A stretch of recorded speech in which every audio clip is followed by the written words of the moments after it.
పార్వతీదేవి అడిగింది మహాభారతం అనుశాసనిక పర్వంలో,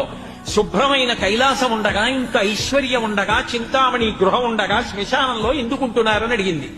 అడిగితే ఆయన చెప్పాడు, పార్వతి బతికున్న నాళ్లు అన్ని చోట్లకి వెడతారు, ఏమీ తోచట్లేదు, శ్మశానానికి వెళ్ళొద్దామని ఎవరు రారు పార్వతి.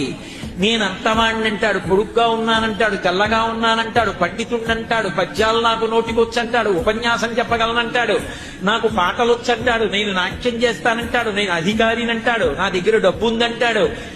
నేను పాట పాడగలనంటాడు. ఇన్ని ఉన్నాయనుకున్న వాడిలోంచి ఊపిరి బయటికి వెళ్ళిపోయిన తరువాత వాడిని తీసుకెళ్లి 4 కొత్త కర్రల మీద పడుకోబెట్టి చాప చుట్టి తాడు కట్టి పైన నూలుబట్ట కప్పి తీసుకొచ్చి అన్నీ తీసేసి కర్రల మీద పడుకోబెట్టి కాల్చేస్తుంటే జీవుడు లేచి నిలబడి పుర్రె పగిలిపోయిన తరువాత కన్న కొడుకు కూడా స్నానం చేసి వెళ్ళిపోతుంటే చీకటి పడిపోయాక, అయ్య బాబోయ్ చుట్టూ ఉగ్రభూతాలు, నా వాళ్ళు